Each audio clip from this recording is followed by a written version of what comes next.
Perfect. Good morning, everybody. Susanna and Raj here. We're just starting with our webinar, and we will be starting in about 5 minutes. And those of you who are already logged in, just wave your hand if you can hear me. We're just going to do a sound check as we're getting closer to the actual live presentation. Thank you, Bo. Can everybody hear me? Yeah, I see Paula and Rosemary and Lila. Wonderful. Excellent. Janet. Okay, perfect. We have Kitchener and Ottawa and, of course, Kingston. Carl Flecker is with us already. Jay's there. Okay, who else?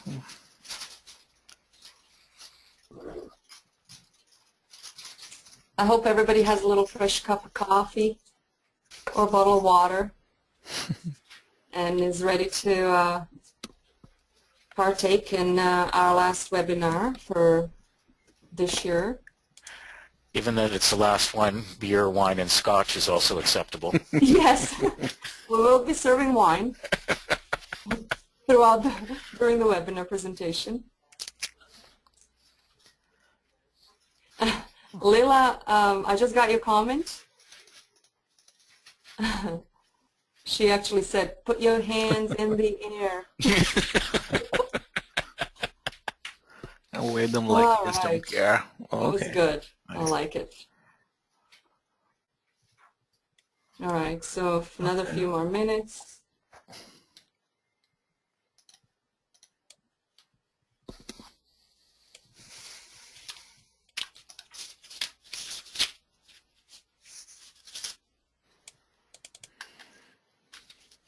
Well, I definitely hope everybody's enjoying the weather, because if anything, we can't complain about that.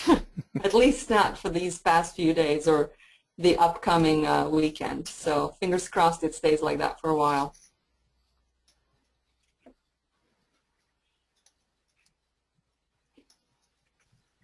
Well, it's going to stay warm all the way until maybe October. I hope so. All right, a couple of more minutes. Okay. Probably it's so sunny out there, people don't want to come in just yet.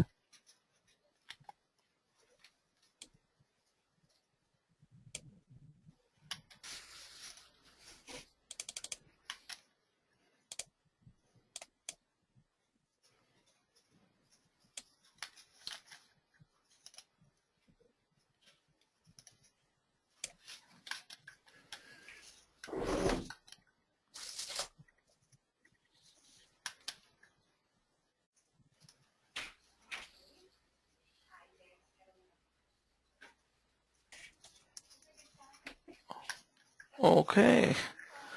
I think it's time we start. 2 more minutes, Raj. Okay. Or is it just me? What time is it? Oh, it is 10:01. My computer apparently is not right on. Well, in that case, I'd like to wish everybody good morning. This is, as you know, our last webinar, or maybe some of you don't know, but it's definitely the last webinar that will be organized by the JSW coordinating body here at OSTI.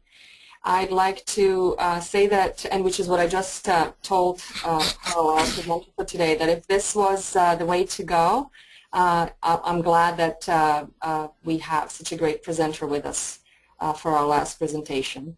Although we had some wonderful people scheduled for May and June, and we unfortunately had to cancel. I truly regret that, but hopefully everything that we've done over the past few years in terms of professional development and otherwise made you feel well supported. So good morning, Carl. Morning. I have also Raj with me here. We'll be behind the scenes and will soon disappear from your screen. Carl, this is your second webinar. Maybe you can give us a little summary of the first part when you start. But I'll just ask Raj to give a little intro for those who haven't been with us during part 1, as if it's needed, but still. Raj, Good morning, everybody. Well, Suzanne already introduced Carl, like, our power guy when it comes to webinars. Carl, just to give you a brief about Carl, like, he's a national director or a former national director of Anti-Racism and Human Rights Department, and he had an explosive first session with a lot of positive feedbacks from you all. So in this session, Carl's going to explore strategies to better support immigrants facing the new immigration policy challenges. Okay, so I'm going to hand it over to Carl now. So it's all yours, Carl. Okay. Great. Thanks, Raj. Thank you. And I'll just say before I get started, I just want, and I'm sure that everybody will agree with me, I just want to give it up for the JSW crew for the amazing work that they've done over the years. We're definitely going to miss you, and I hope that everybody who's listening will also join in with those of us who want to express our disappointment and displeasure with the recent funding decision for some pretty talented staff and some amazing Ontario-based support. So I just want you both to know that. Thank you very much. Thank you. No problem. So moving on, trusting everyone as well. I want to thank everybody for their interest in today's session, part 2 of Contemporary Policy Challenges Facing Immigrants, Criminalization, Discrimination, and Exclusion, What to Do. And as Raj said, I just want to do a quick recap of some of the main points of the February session. I was really pleased to see that the majority of those of you on that webinar confirmed that you have had clients who have expressed the sentiment that their race, their religion, or their country of origin has played a role in their efforts to secure employment, and I don't think that's a big surprise.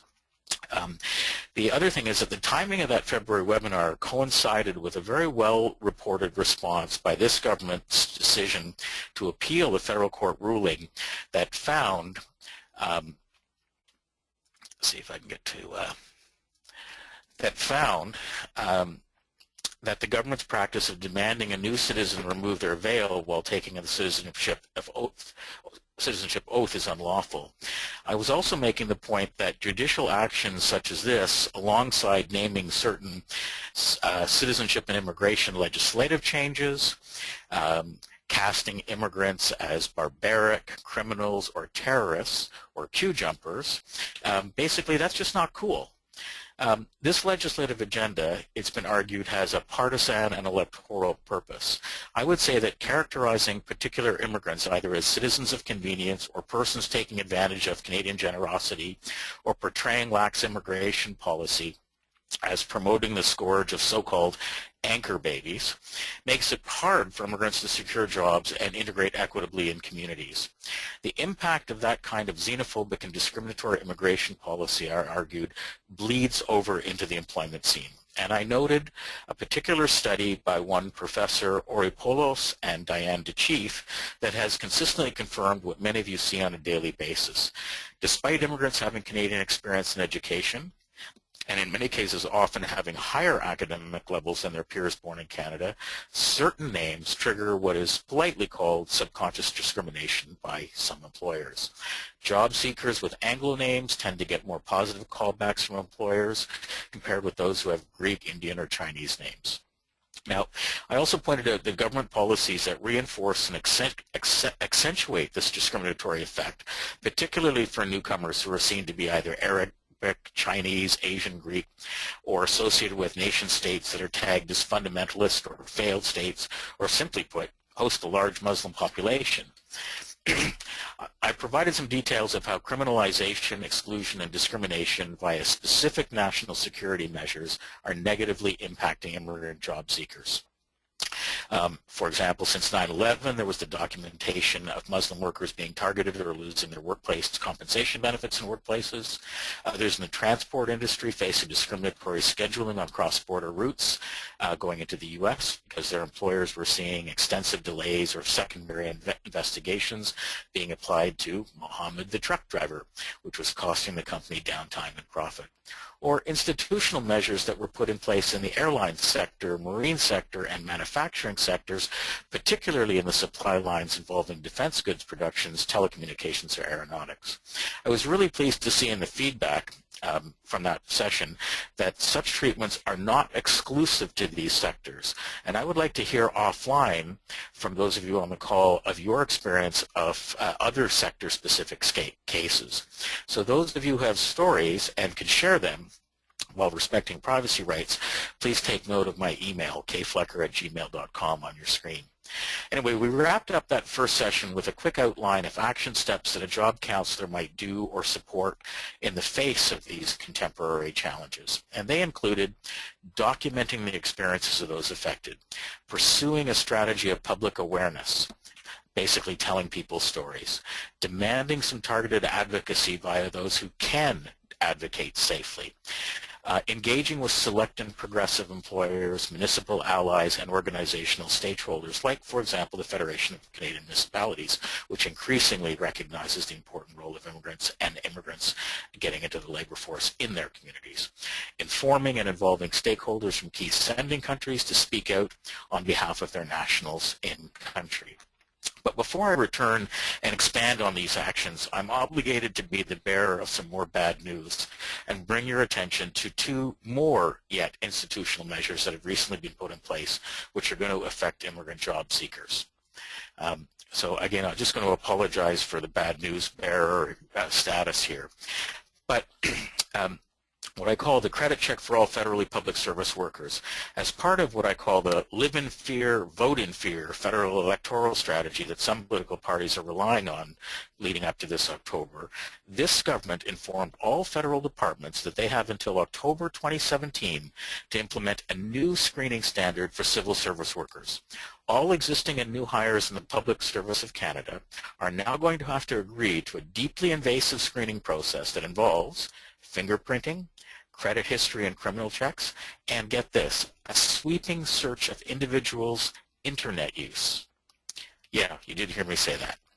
Refusal to comply, says the government, will be grounds for termination. So I think it's politically convenient coincidence that this new standard began days before the killing of Nathan Cirillo, the Canadian soldier who was shot while on sentry duty at the National War Memorial. But I mention that because the measure is being advanced and linked to so-called providing greater security of government services. Now, given our time today, I'm only going to focus on the new initiative to conduct credit checks of existing and new hires, with the focus on the implications for immigrant job seekers, though I'm sure lots of you are really interested in the review of your entire internet search history as being perhaps a touch of a privacy rights concern. And offline I can tell you how you can delete your entire Google search history if you're interested. But I would mention here, I'll move on because of timing. The use of credit checks or reviewing a person's credit history as part of the human rights hiring practice and performance appraisal process actually comes to us courtesy of the private sector and principally from the United States. In the case of Canada, it is proposed it's going to be used in the federal public service because it gives the impression that such screening leads to greater security. The problem with this concept is that it actually doesn't rely on any evidence. Since World War II, predicting how job seekers are going to perform once they're hired has relied on a number of different tools: tests, interviews, references, academic transcripts, etc. You know the gambit. In the field of industrial or organizational psychology, these tools are called or dubbed predictors of how someone's skill, intelligence, and personality is going to play out in performing the job that they're seeking. But in recent years, employers have been increasingly looking at using different tools to measure specifically the integrity and honesty of job seekers. The thinking is, by predicting how conscientious, how honest, or how much integrity, and they're interchangeable terms, a person has, will be a valid predictor of how well they do on the job. Now, I'm actually not sure, and I do kind of wonder if this new standard came about at the same time when the global economy went into the toilet because of the absence of honesty and integrity of bankers and investors, whom you will recall precipitated the toxic shock bad debt investments in the real estate and hedge fund markets back in the fall of 2008. But that's another story. The logic of this employment-based screening tool is really very simplistic. In fact, I would say it's dangerously simplistic. If you look at a person's financial credit history, Theoretically, you will see how honest someone is. Low credit history implies bad credit and financial irresponsibility. The leap to a lack of dependability, dishonesty, or prudential predilection towards theft is pretty easy once you adopt this standard of a predictor of future job performance. Now, researchers who study the use of this metric note that employers' use of credit checks in the HR process is now at an all-time high. Yet, there is little to no empirical research if this predictor tool has any merit. Dare I say, in the absence of evidence, it's actually something that's quite consistent with this government's preferred approach to implementing policy. And just a little sidebar here, when I was doing some of the research for this, one of the few studies that I came across while preparing did actually link predictors of conscientiousness with higher rates of dysfunctional behavior in workplaces. That is to say, persons with a high or good credit score actually turned out to be the same employees who demonstrated more disciplinary problems, theft, and absenteeism in the workplace, which I thought was kind of interesting. Anyway, in the U.S., where this practice has a really strong foothold in workplaces, the Equal Opportunity Commission there has been very clear. Using credit history data will result in an adverse impact on designated groups, specifically racialized and low-income communities. Now that's pretty obvious when you consider African Americans have very bad credit histories, and that's not unrelated to a systemic pattern of economic and racial injustice. And any contemporary image of Baltimore will drive that point home.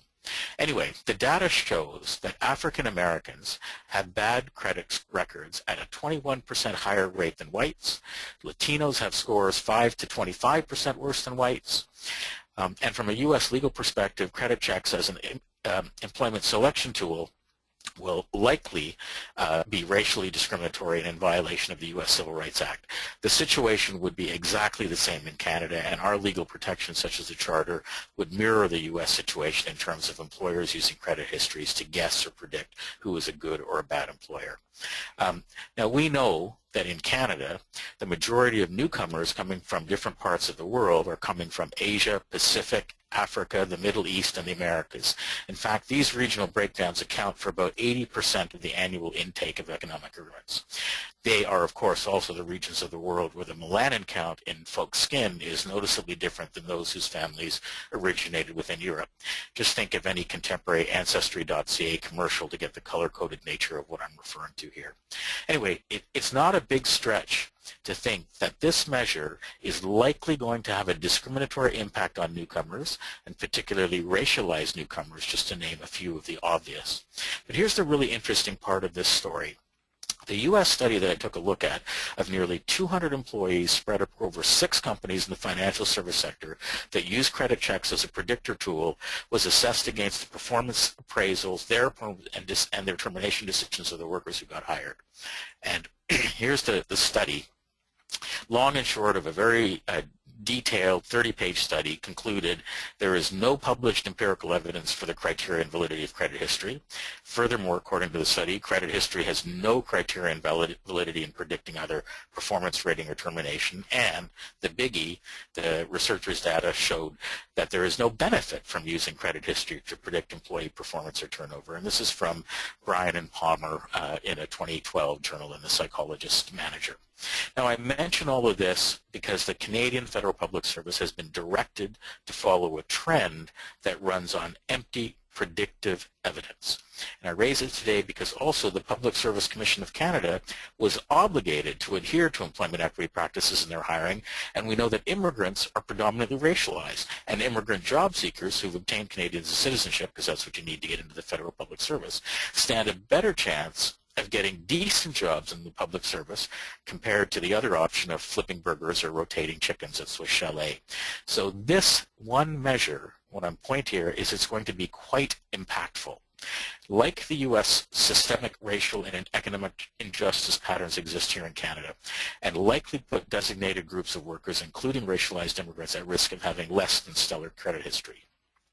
That said, I actually don't think that this government is interested in committing sociology as they implement this new workplace hiring screening tool. But here's another bit of reality. Employers, including the ones in Canada and the federal government, are going to be relying on one of the big 3 credit bureaus Equifax, Experian, and TransUnion to provide the credit histories. Now, a survey of these three big players in terms of their accuracy in preparing credit reports revealed some pretty disturbing numbers, and you can read them here. In short, nearly 80% of credit reports that were surveyed contained errors of some kind. Now, I want to share with you this clip here, and because I think it speaks to the research project that I'm talking about wanting to get started. Okay, so I'll just play the clip.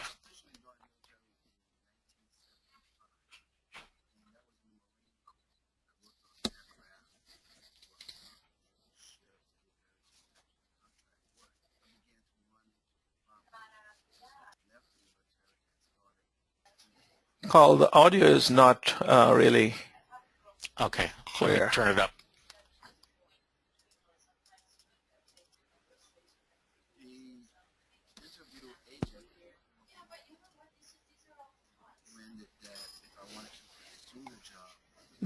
Still nothing. No? Okay. Yeah, we could barely hear it. Oh. Okay, I'll move on then. If you can't hear it, let me go back to the screen.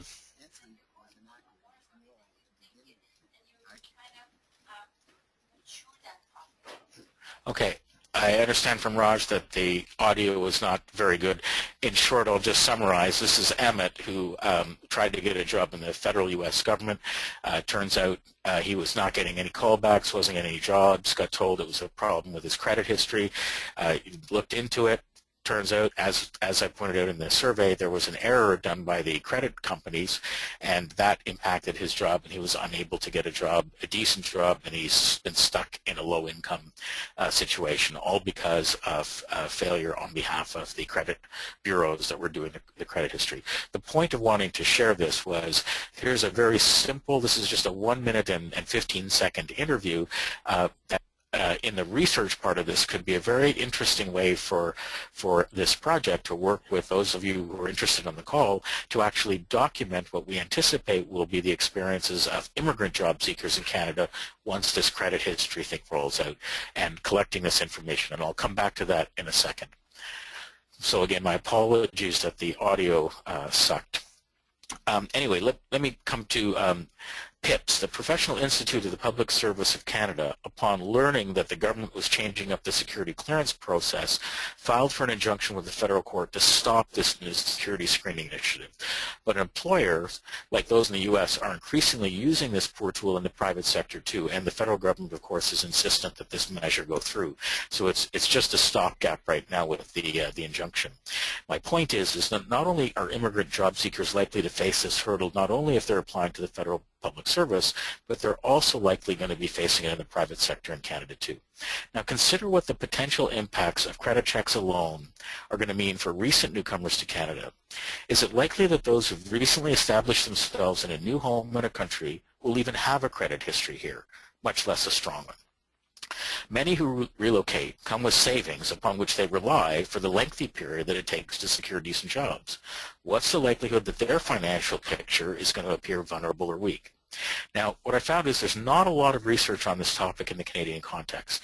And while the legal blockade efforts of PIPS is quite welcome, there is a huge need for those of us who are working closely with newcomers to come together and document what I anticipate we'll be seeing much more of in the near future. I'm going to come back before the end of this to lay out how we might collaborate on some innovative research and documentation techniques before the end of this interview. But as I said, I had some more bad news. The other hurdle is something called FinTrack, and this is an attack not only on immigrant job seekers, but actually everybody else as well. So there is some equity involved in this particular hurdle. We're all getting screwed. The Financial Transactions and Reports Analysis Center, FinTrack, was actually created by the Liberal government under John Chrétien in 2000. And their shop's mission is quite big. They're tasked with detecting and deterring money laundering and terrorist financing. And they do this by asking, tracking, and keeping financial data and information about individuals, associations, or links with foreign countries. And they have a standard question that banks, credit card companies, security dealers, life insurance companies, basically any financial institution or service agency that is dealing with a customer or potential customer is obligated to ask. And here's the question. And you can read this on your own. It'll be up on the screen for a while. But in short, what FINTRAC is asking is they're seeking to know if you or any member of your family is a player in politics, government, the judicial system, the military, or state-owned enterprise of a foreign country. Now, for many of us, these questions are pretty innocuous and likely don't apply. But what about for some immigrants, where it may apply? What if they are tied to political parties or government apparatus that this government deems, well, unsavory? The scope of FINTRAC and their powers was expanded in 2008 to include a mandate that also obligates, and I quote, financial entities, security companies, brokers, and agents to determine if their clients are politically exposed foreign persons.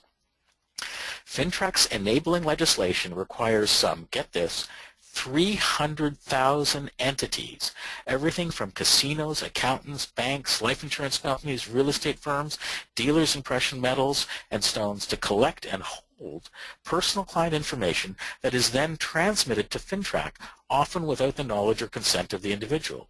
In 2006, amendments were made to that legislation that allow for that personal information to be shared with law enforcement and security agencies, Canadian Revenue Agency, and of course the Canadian Border Security Agency. My friend Matthew Behrens, a writer and social justice advocate, he recently wrote about FINTRAC and the privacy rights. You can read his article in the April issue of the CCPA Monitor if you're interested. Anyway, he tells this great story about how he got turned on to this whole thing. He got a telephone call from a credit card company that he deals with. The call was asking the FINTRAC question, and there's on your screen right now. And they were asking it on behalf of the Canadian government because they're obligated by Canadian law now to collect the information from their clients and potential clients. Matthew he's a bit of a rebel, and Matthew demanded to know what gave the company the right to ask this question. And he asked to speak to a supervisor and go up the chain and try and understand how this was possible. Anyway, long story short, in the end, what was very clear, if you don't answer the question, you don't get your credit card. You don't get whatever financial service that is being offered. And this is actually in the fine print of your credit card agreement. Now, this one credit card company that he was dealing with has 1.5 million cardholders.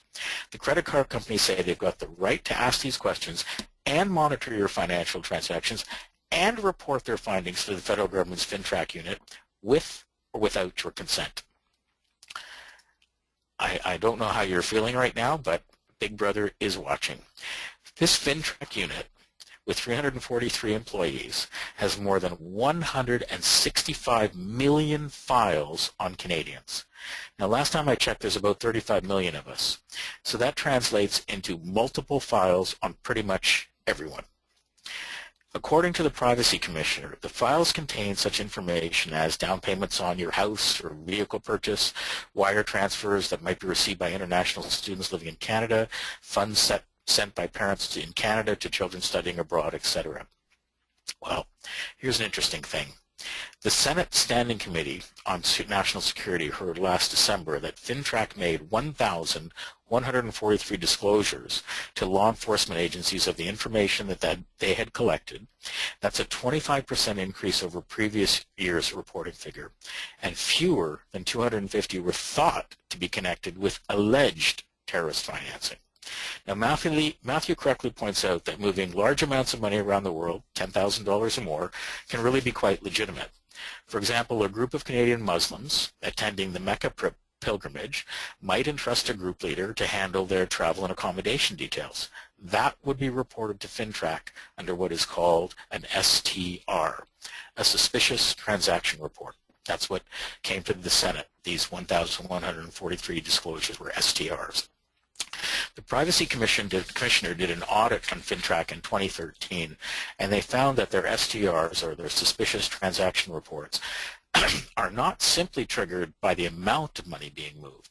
For example, one STR involved a young financial professional who bought 3 bank drafts, each worth $100,000, And that transaction got flagged because the amounts didn't match up with the assumption that the investigator had about the wealth that would be associated with a person of that age. Another STR involved a shopkeeper who deposited the grand total of $570, mostly in small bills. And that was flagged for investigation. Now, guess which persons are going to be more likely to be flagged for a suspicious transaction report involving the movement of money internationally?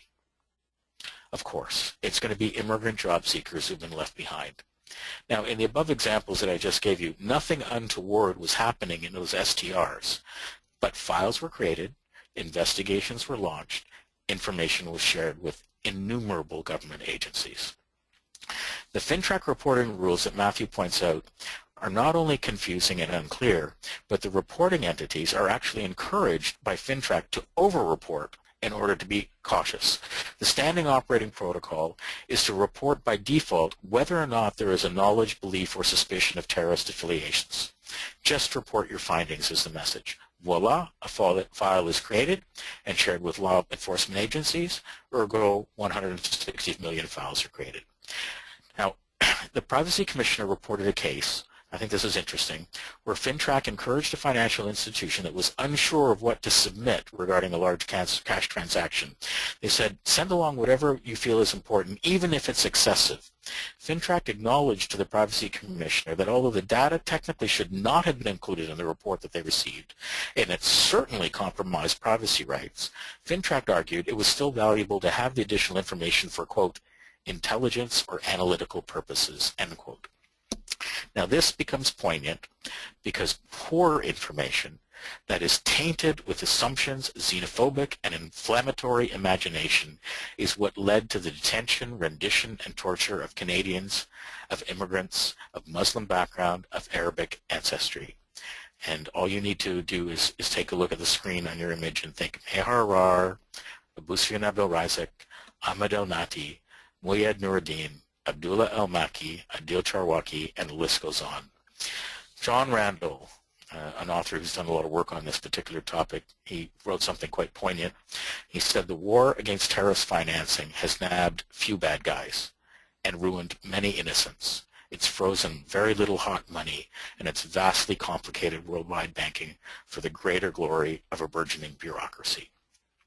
My question is, could it impact on immigrant job seekers who must now complete credit checks to work in the federal public service?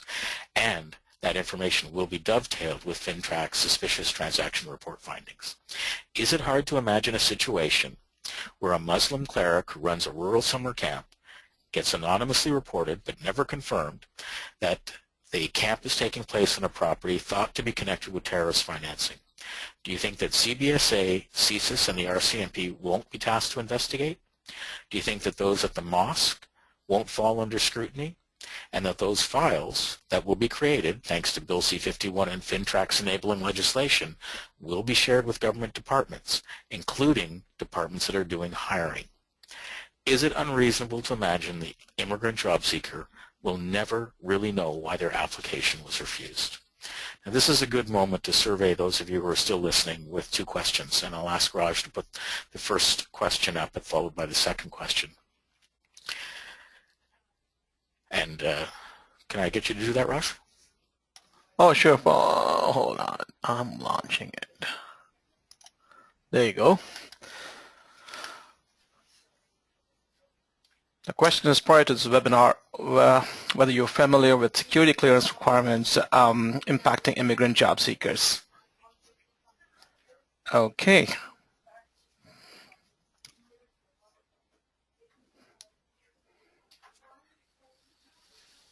Perfect. We're almost there. Great. Another 10 seconds.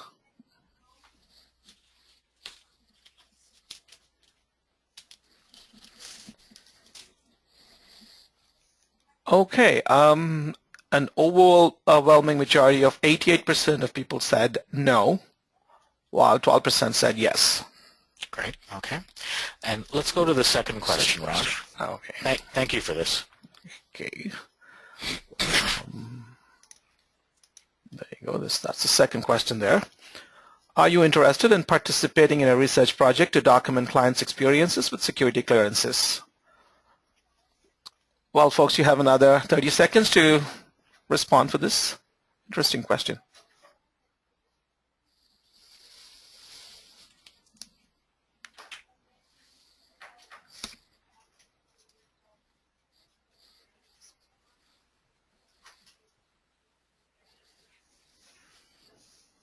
And I recognize, of course, that question has a lot of caveats. It's kind of neck to neck, the race. Okay. Yeah, I don't know, because, I see the bars going up and down. Very interesting. The first one was like a very clear winner, like, it went straight up. And this is kind of neck to neck. Okay, I got it done. Thanks. So it's almost like 50-50. I mean, Yep. when it comes to, Fair enough. being And interested. undoubtedly people are thinking, well, that depends. What's involved? How much work? Would it be funded? What kind of questions? Privacy rights issues, etc. So I completely get what I think is behind there. Question was just to get a straw poll sense of experience. What I wanted to share with folks is I'm currently working with some academics, some who are familiar with the immigrant and employment sector, and some who are quite experienced in frontline research and documentation methodologies. And we're in the process of designing a qualitative and quantitative research project that would look at what the impacts of some of these new measures that I've outlined, such as FinTrack and suspicious transaction reporting measures, credit history checks, national insecurity-inspired measures and legislation such as ITAR, the International Traffic in Arms Regulation, or the Controls Good Act, or the Marine Transportation Security Clearance Program, in order to get a more data-driven sense of what this may mean for immigrant job seekers. At this point in the research project's design, we're looking at it including a number of things. We're looking at getting an examination of Statistics Canada microdata of hiring and retention and promotion rates of immigrants within the federal public service. And we're also looking at what it's going to cost to also get some of that data for select private sector fields as well. But most importantly, what we're interested in doing is conducting interviews with job seekers themselves who are willing to share their job search experiences, and particularly if they have reason to believe a security or profiling measure may have been involved in their job search process. We'd also be looking, of course, at interviewing some employers as well to get that perspective. And critical here is the voice and the experience of newcomers really has to be considered in this research, as, of course, do the privacy rights, and they will be respected, which may mean that we would use anonymous and confidential reporting measures. I just harken back to that interview that I clipped that I tried to play, and I'm sorry the audio wasn't good, but that's an example of the kind of presentation of somebody's story that we'd be looking to collect. Now, one of my comrades on this project is proposing the use of some pretty innovative ways to gather and share job seekers' experiences. And they include the use of photography, where actually clients take their own pictures of their day job seeking. Some really interesting software that's out there, and you can see them on their screen now, that allows for the creation of multi-track presentations, audio, video, pics, text. One called Brain Shark that allows you to record audio clips and embed them in slides so that you can have a progression. PictoChart, which means take infographic posters.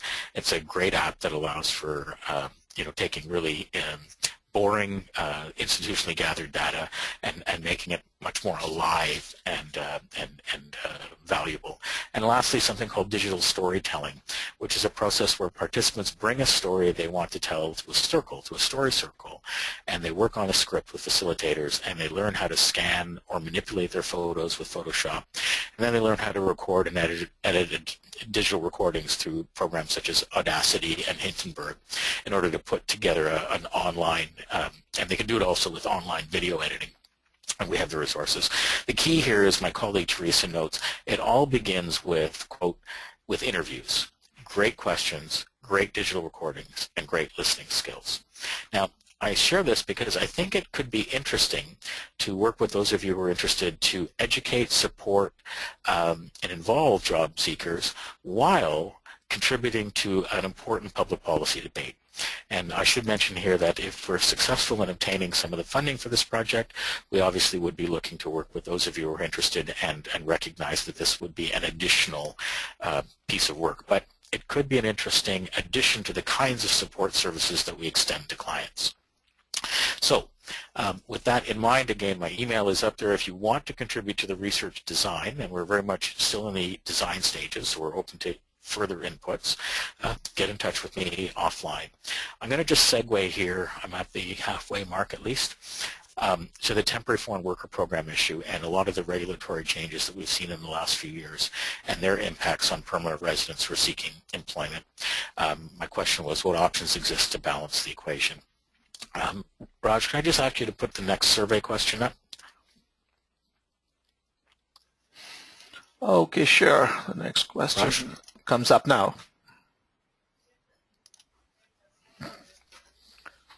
So the question is, do you see and or provide support to migrant workers, that's temporary foreign workers, within your agency?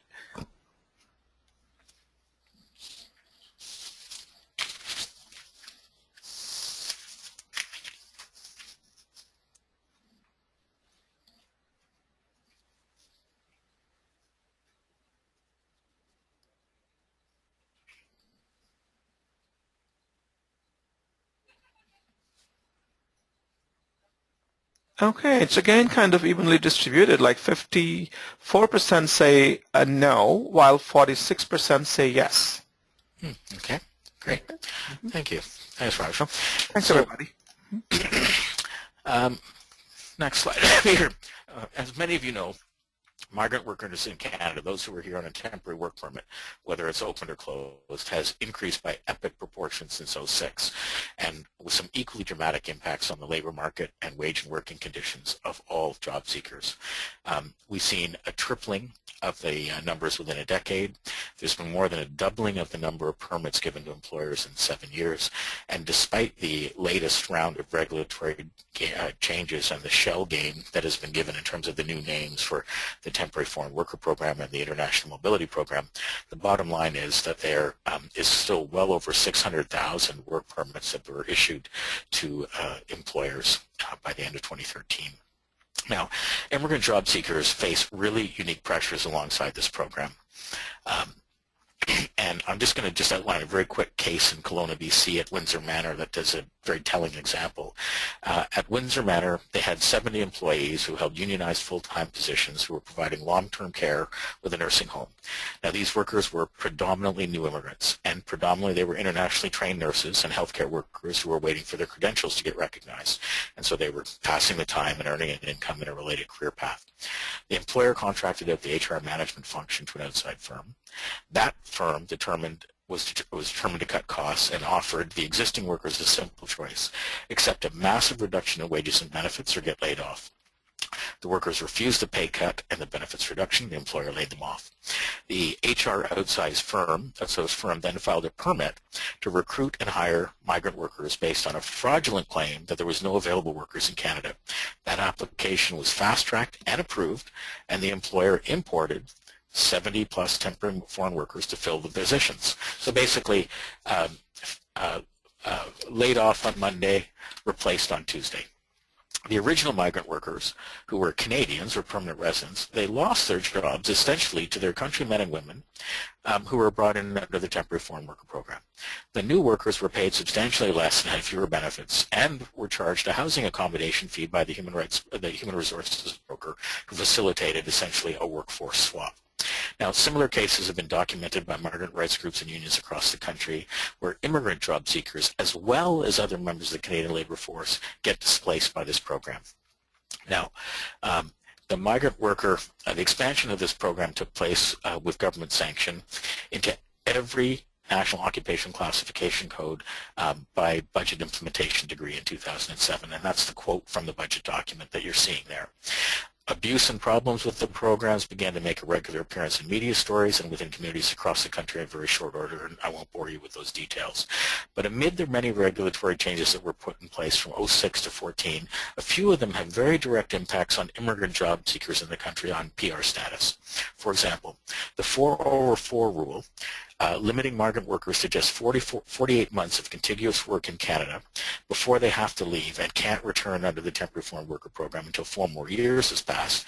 That rule is going to force a percentage of this estimated 70,000 migrant workers whose time ran out in April of this year to either exit Canada or they're going to slip into an undocumented status and remain. That's going to be a really large group of individuals that find themselves in even a more precarious situation in the workplace than with the status they had as migrant workers. They're going to be forced or inclined to accept lower wages in exchange for not being reported and deported. Their presence and precarity will also cost other job seekers trying to secure employment. We know that immigrant job seekers occupy entry-level jobs at a disproportionate rate, so they're going to be pitted against the 4/4 crowd that remain in Canada. Now, another example here is a 1-year attempt to legislate wage suppression with the TFW has another impact on immigrant job seekers. In April 2012, the government announced that employers would have the right to pay temporary foreign workers 15% less for high-skilled occupations and 5% less for low-skilled occupation. That initiative required that other workers doing the same job in the same workplace would also be subject to the pay less wage policy.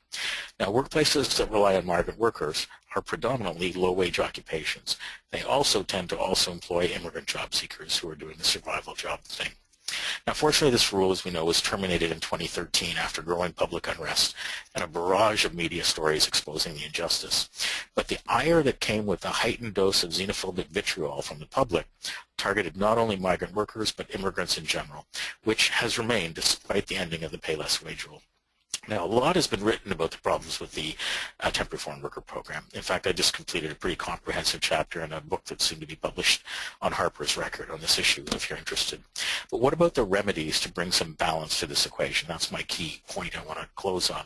Now, here are some strategies to consider, and I would argue that they could be designed to make better use of the experiences of job counselors and agencies that are on this phone and that are providing support to migrant workers. First one, cooperation agreements. Okay. In 2007, last time I briefly mentioned that UFCW successfully negotiated with the Population, Borders, and Migration Affairs Commission of the Mexican government. They essentially organized a tour of Mexican reps to visit Canada and tour job sites where Mexican nationals were working as migrant laborers. The idea was really simple, a fact-finding mission to see the reality of working conditions and housing stock that Mexican nationals endured. Within 1 year, UFCW and the state governments of Michoacan signed a cooperation agreement to provide better and tailored labor protections and security for Michoacan citizens working in Canada. Since that time, 10 other cooperation agreements have been signed with other Mexican states and the UFCW. As we all face funding cuts as a follow-up to the recent federal budget, here is an idea to continue to provide targeted services to migrant workers while establishing relationships with sending country governments rather than with Citizenship and Immigration Canada.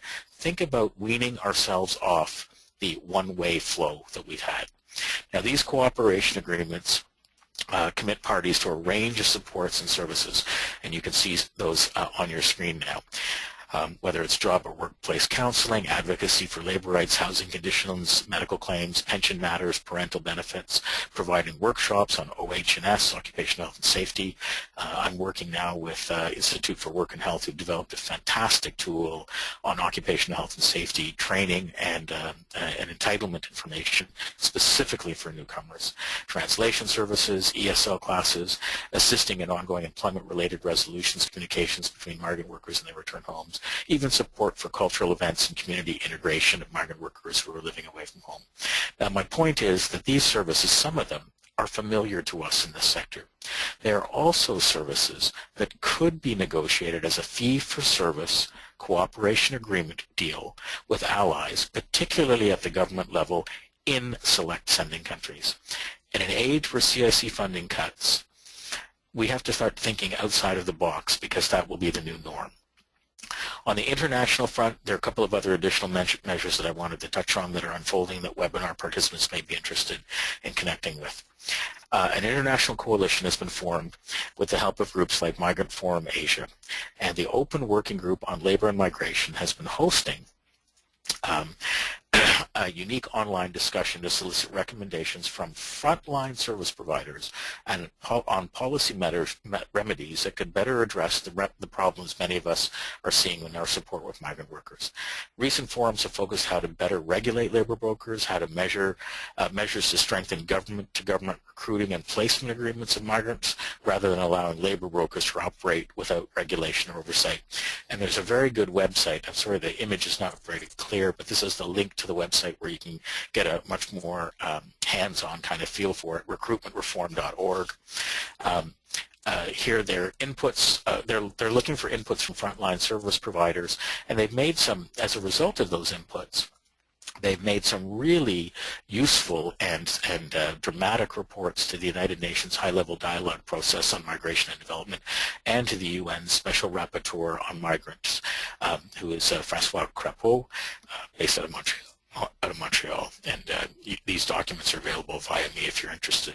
Anyway, the network is exploring ways to deepen connections between sending and receiving countries, primarily around migrant workers, but not exclusively. And as we see more funding being directed to pre-arrival, some of you might be able to see the connection where I'm making here. Some of us, migrant rights advocates, have been involved with parallel not-for-profit agencies and unions working from and within sending countries who are delivering pre-departure orientations about life in Canada and working conditions before they leave their home. The idea being to better prepare migrants for their arrival. Exploratory projects are in motion right now to connect pre-departure orientations that have been taking place with arrival supports in Canada. Now this can take the form of welcoming committees, providing migrant workers with SIM cards that work in Canada once they arrive that will connect them with a host network in their Canadian communities via SMS messaging or phone trees, as well as face-to-face meetings. I like to share a story of a case where we put in motion where Jose from the Philippines, based out of Hong Kong, was getting an orientation at the Norman Bethune Center when I was there about life coming to Canada. Jose, through the Norman Bethune Center, shared information with who her labor broker and who her employer was. We got that information and we were able to do a quick check to find out whether or not Mr. and Mrs. BMW and the labor broker had any labor violations. And we were able to communicate that back to Jose directly so that she knew if she was signing an employment contract what the track record of that employer was on the Canadian side before she got on a plane and maybe got into trouble. We also were able to get a small committee together and go and knock on Mr. and Mrs. BMW's door, who were going to be having her as a live-in caregiver, and we brought a cake and a bottle of wine, and we, said, we know that Jose is going to be coming in a week, and we just are in the neighborhood, and we want to let you know that we're looking forward to welcoming her and showing her around, and where she can get food from home, and all the time our eyes are on you, Mr. and Mrs. BMW. The idea, of course, is to both protect that worker and welcome them at the same time. Now, these ideas are intended to put newcomers together with supporters in advance of difficulties or workplace abuses. It also offers some socially progressive, entrepreneurial thinking about how to fund such services via unions, foundations, or a membership fee for service model, or a combination of all three. And hopefully you'll see the direction that I'm going there. I'm just going to ask Raj to put the final two survey questions up in sequence, if we can. Raj? All right. Do we still have anybody on the line listening? Of course we do. I guess they're all in rapt attention. Okay. Do you have contacts with ethnocultural media or agencies interested in learning about security clearances and immigrant employment? Please answer now. Thank you.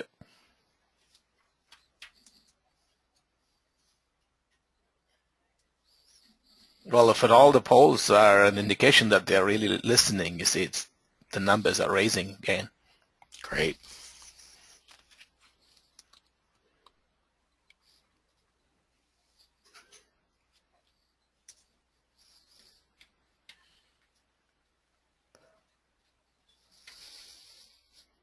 Interesting polls you have, Carl, because each time there's a neck-to-neck race for all these numbers now.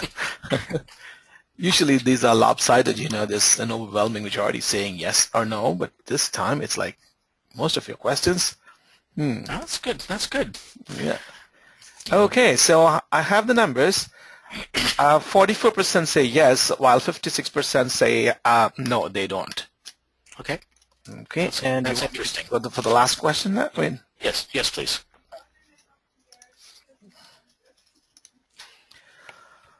Okay, the last poll. Are you interested in connecting with migrant rights advocates and organizations based abroad for helping temporary foreign workers and immigrants?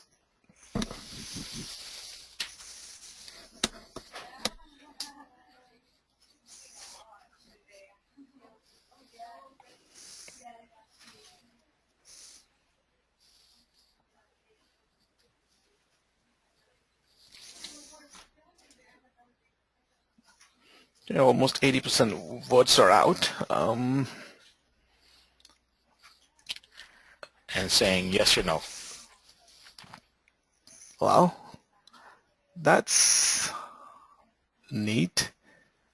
Okay, like 61% say yes, while 39 say no. Okay. Okay. Great. That's great. Thank you, Thank you, everybody.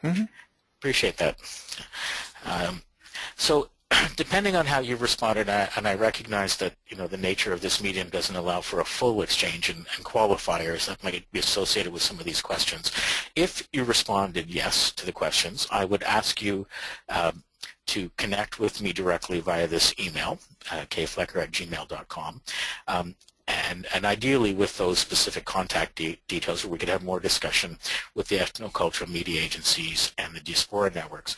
The point being is that we need to provide some greater balance to the immigrant and migrant job seeker issue. And that, I think, means more and better communication of what these policy developments of security clearance actually mean to immigrants and their communities in the job search process, hence wanting to connect with those particular agencies. Not least of all, of course, this is a very growing and influential group of people in the Canadian population. And I think as social service agencies, or those of us who are interested in this issue, even outside of our paid employment, we need to think about ways in which we are striking connections and building relationships with allies. And doing that is going to require sharing engaging narratives with diaspora and immigrant communities as allies in order to better inform public and policymakers. It's also going to mean identifying and recruiting allies who can be vigorous policy advocates and who can do this safely. I don't think I need to drive that point home in light of the cuts. Now, some preliminary work is already underway. Some of us have begun with groups such as OCASI, Canadian Council for Refugees, but also the Workers Action Center, Migrant Workers Alliance for Change, and the International Civil Liberties Monitoring Group, in addition to a few committed national unions to receive the frontline research findings that I've been describing about pursuing here and actually making some hay with it, making some rabble with it.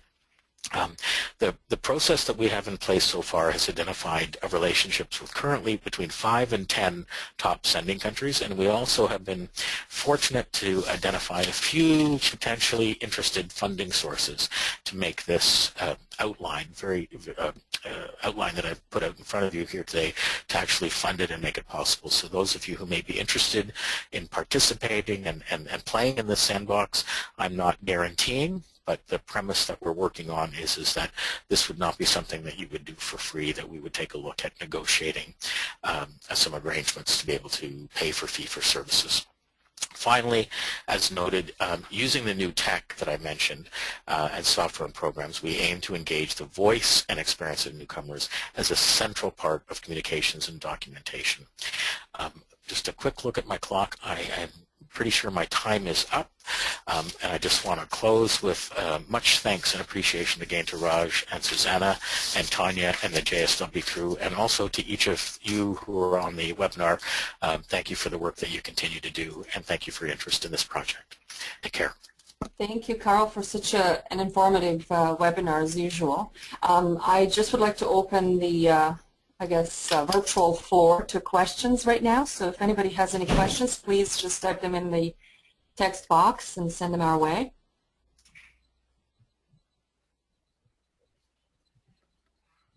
Do we have any questions?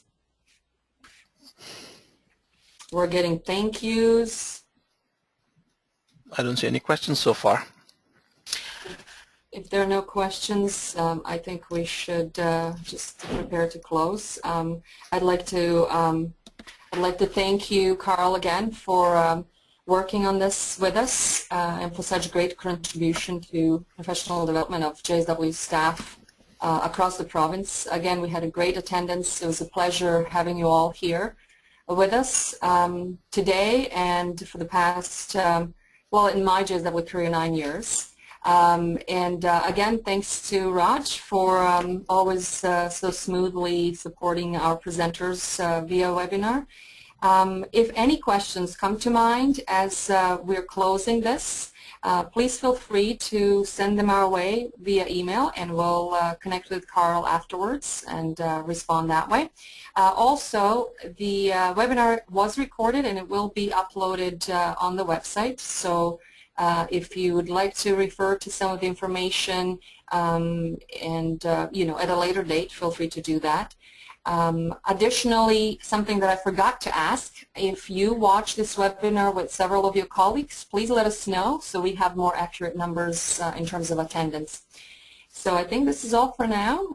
Thank you all very much. Thank you, Carl, again, and everybody enjoy the rest of the week. Great. Thank you, Suzanne. Raj, over and out. Thank you very much, everybody. Bye.